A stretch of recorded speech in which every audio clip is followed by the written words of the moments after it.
appreciation to members of the panel of the vice chairpersons whose contributions from this very chair has richly enhanced the quality of debates that the House has witnessed. Honorable members, the retirement of our esteemed colleagues will undoubtedly leave a void. However, it is often said that every beginning has an end and every end has new beginning.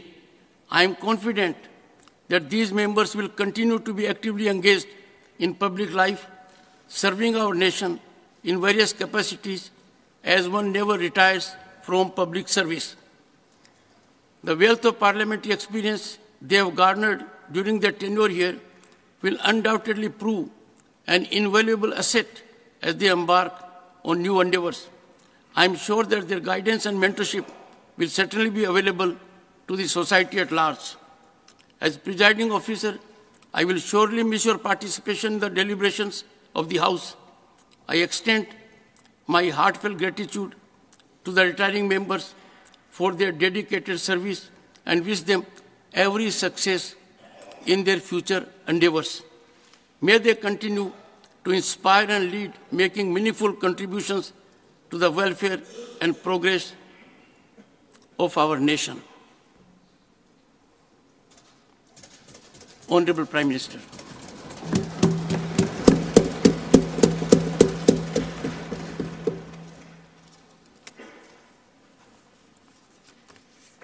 आदरणीय सभापति जी,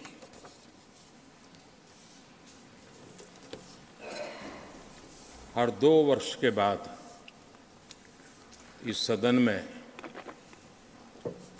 इस प्रकार का प्रसंग आता है, लेकिन ये सदन निरंतरता का प्रतीक है।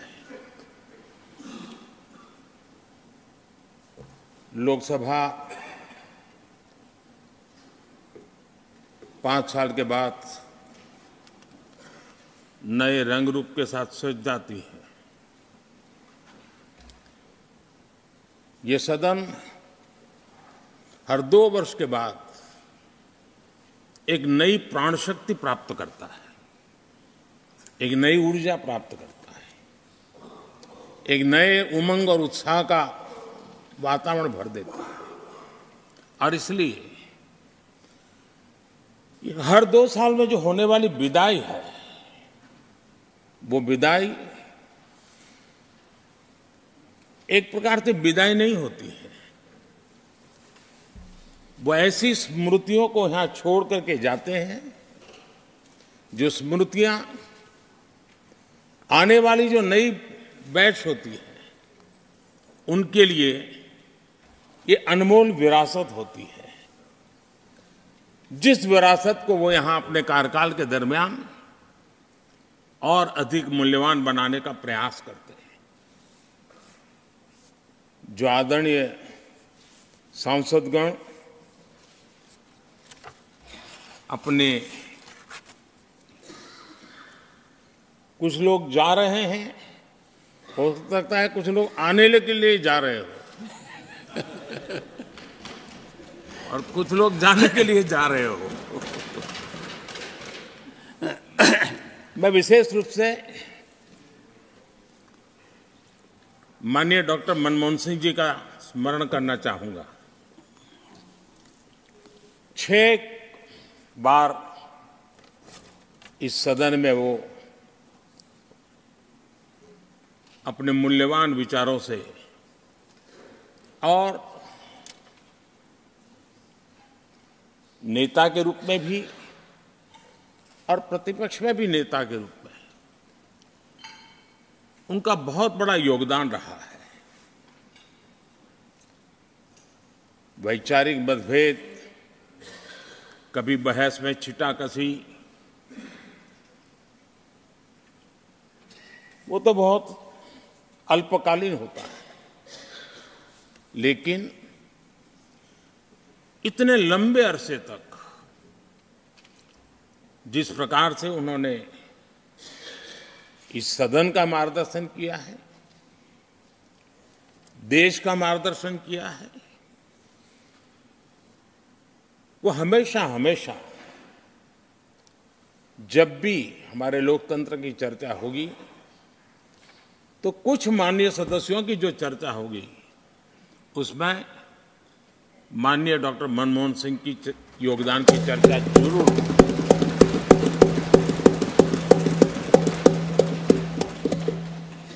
और मैं सभी सांसदों से,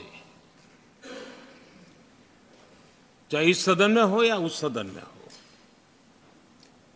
जो आज है वो शायद भविष्य में आने वाले हो,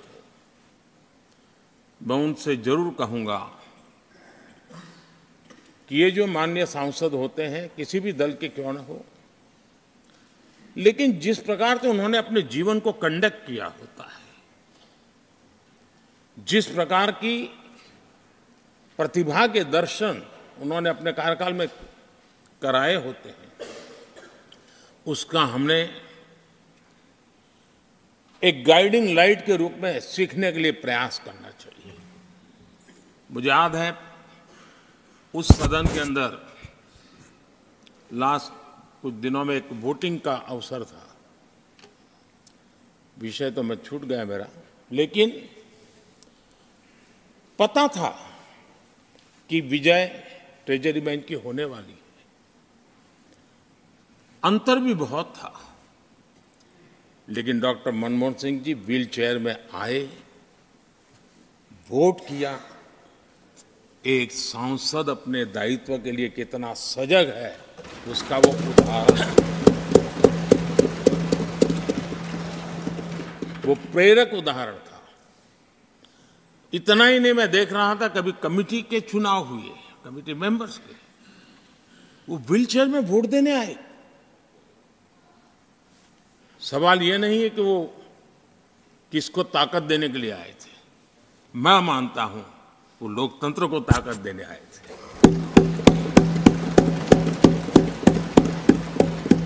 और इसलिए आज विशेष रूप से मैं उनके दीर्घायु के लिए हम सब की तरफ से प्रार्थना करता हूं, वे निरंतर हमारा मार्गदर्शन करते रहें, हमें प्रेरणा देते रहे। आदरणीय सभापति जी, जो हमारे साथी नए दायित्व की ओर आगे बढ़ रहे हैं, इस सीमित विस्तार से एक बड़े विस्तार की तरफ जा रहे हैं,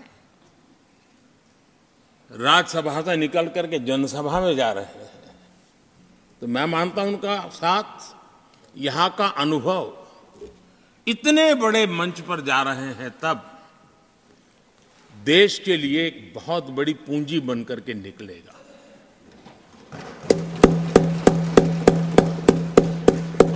किसी यूनिवर्सिटी में भी 3-4 साल के बाद एक नया व्यक्तित्व बाहर निकलता है।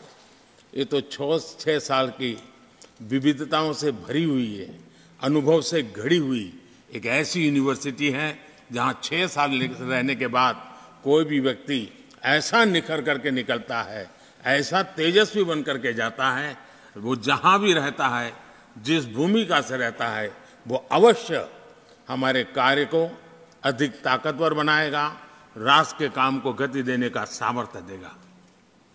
ये जो माननीय सांसद जा रहे हैं, एक प्रकार से वो वैसे ग्रुप है जिनको दोनों सदन में रहने का, पुराने वाले संसद के भवन में भी और नए वाले संसद के भवन में भी उनको रहने का अवसर मिला।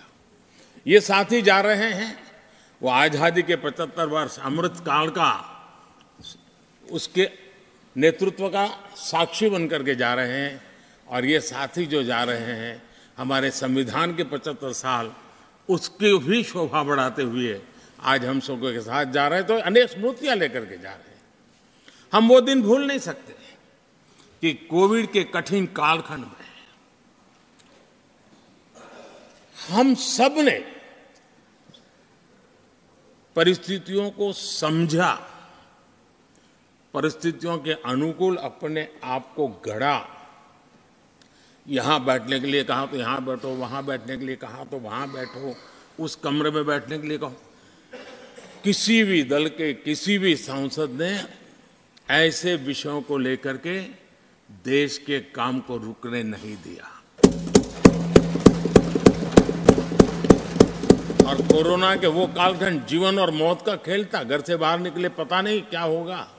उसके बाद भी माननीय सांसदों ने सदन में आकर के देश की जिम्मेवारियों को निभाया, देश को आगे बढ़ाया। और इसलिए मैं समझता हूं कि उस कालखंड ने हमें बहुत कुछ सिखाया है। संकटों के बीच भी भारत की संसद में बैठे हुए व्यक्ति कितने बड़े दायित्व को निभाने के लिए कितना बड़ा रिस्क भी लेते हैं और कितनी कठिनाइयों के बीच में काम भी करते हैं, इसका अनुभव भी हमें हुआ। सदन में खट्टे मीठे अनुभव भी रहे। हमारा कुछ दुखद घटनाएं भी रही। कोविड के कारण हमारे कुछ साथी हमें छोड़ के चले गए, आज हमारे बीच नहीं है। वो भी सदन के इसी कालखंड के कुछ प्रतिभाएं थी जो हमारे बीच से चली गई। वो एक दुखद घटना को हमने स्वीकार करते हुए भी हम आगे बढ़ते रहे। और भी ऐसी कुछ घटना हुई, कभी कभी फैशन परेड का भी हमने दृश्य देखा। काले कपड़ों में सदन को फैशन शो का भी लाभ मिला। तो ऐसी विविधताओं के अनुभव के बीच हमारा कार्यकाल बीता। और मैं तो अब खड़गे जी आ गए हैं तो मेरा एक धर्म तो निभाना ही पड़ता है मुझे। कभी कभी कुछ काम इतने अच्छे होते हैं जो बहुत लंबे समय तक उपयोगी होते हैं। हमारे यहाँ कोई बच्चा कुछ अच्छी चीज कर लेता है, कोई बच्चा अच्छे कपड़े वपड़े पहन करके अवसर के लिए तैयार होता है, तो परिवार में एक आध स्वजन आ जाता है, अरे किसी की नजर लग जाएगी, इसको काला टीका कर दो। तो ऐसे काला टीका कर देते हैं। आज देश पिछले 10 साल में समृद्धि के नए नए शिखर सर कर रहा है। एक भव्य दिव्य वातावरण बना है, उसको नजर न लग जाए, इसलिए काला टीका करने का एक प्रयास हुआ है। मैं उसके लिए भी खड़गे जी का बहुत धन्यवाद करता हूं, ताकि इस हमारी प्रगति की यात्रा को कोई नजर न लग जाए। ये नजर न लग जाए इसलिए आपने आज जो काला टीका किया है, मैं तो सोच रहा था सब काले कपड़ों में आएंगे, लेकिन शायद काला जोदू खिंचते खिंचते खिंचते ब्लैक पेपर तक चला गया है। लेकिन फिर भी मैं उसका भी स्वागत करता हूं, क्योंकि जब भी अच्छी बात होती है काला टीका नजर न लग जाए, इसलिए बहुत जरूरी होता है। और उस पवित्र काम को, और आज जिस उम्र के हैं उस व्यक्ति जब एक काम करता है तो जरा अच्छा रहता है। तो मैं इसके लिए भी आपका आभार व्यक्त करता हूं। आदरणीय सभापति जी, ये विषय कोई लंबा बोलने का तो है नहीं, लेकिन हमारे यहाँ शास्त्रों में एक बहुत बढ़िया बात कही गई है। शायद हमारे सब साथी जा रहे हैं तो जो कमी भी हमें महसूस होगी उनकी, क्योंकि उनके विचारों का लाभ जो आ जाएंगे वापिस, वो तो और तेज तर्रार होकर के आएंगे। जिसको हमला करना है वो भी मजेदार हमले करेंगे, और जिसको रक्षा कवच बनाना है वो भी बढ़िया बनाएंगे। वो अपना काम चलता रहेगा। हमारे यहाँ शास्त्रों में कहा गया है, गुणा गुणज्ञेषु गुणा भवन्ति, गुणा गुणज्ञेषु गुणा भवन्ति, ते निर्गुणम प्राप्य भवन्ति दोषाः, ते निर्गुणम प्राप्य भवन्ति दोषाः। आस्वाद्य तोया प्रवहन्ति नद्यः, समुद्र मासाद्वय भवन्तय पेया। उसका मतलब है